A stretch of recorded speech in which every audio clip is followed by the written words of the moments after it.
আমরা আছি রাজবাড়ি শহর থেকে 6 মাইল পশ্চিমে ইসলামপুর ইউনিয়নের মধ্যে পড়েছে রাজধারপুর গ্রাম। এটি রাজধারপুর গ্রামের পাশে এই যে আপনারা যেটা দেখছেন এটা কল্যাণ দিঘি, বিরাট আকারের দিঘি।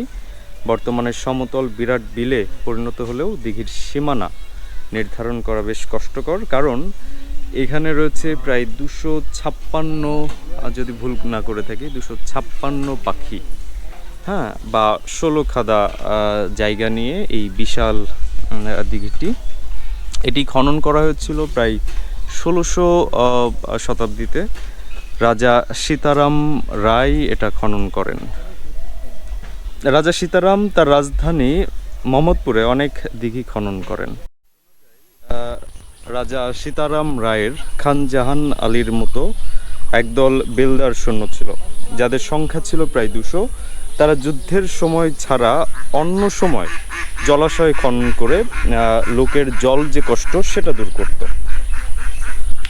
এবং সীতারাম প্রতিদিন নব খননকৃত জলাশয়ের জলে স্নান করতেন। এটা কতটুকু সত্য জানি না, তবে আমরা ইতিহাস ঘেটে এতটুকুই জেনেছি। রাজবাড়ী জেলার আরও একটি স্থান আছে বেলগাছি। সেই বেলগাছিতে রাজা সীতারাম রায়ের খননকৃত আরেকটি পুকুর আছে। মতান্তরে কল্যাণ দিঘি খান জাহান আলীর একটি কৃতি।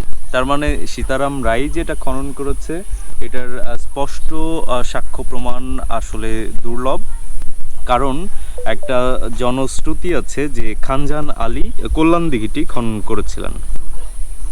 ওকে, খান জাহান আলী 1459 খ্রিস্টাব্দে যশোর খুলনা জয় করে খলিফাবাদ রাজ্য প্রতিষ্ঠা করে। খান জাহান আলী ধর্মপ্রচার ও জনহিতকর কাজের জন্য বহু দিঘি খনন করে রাজা সীতারাম রায়ের মতোই।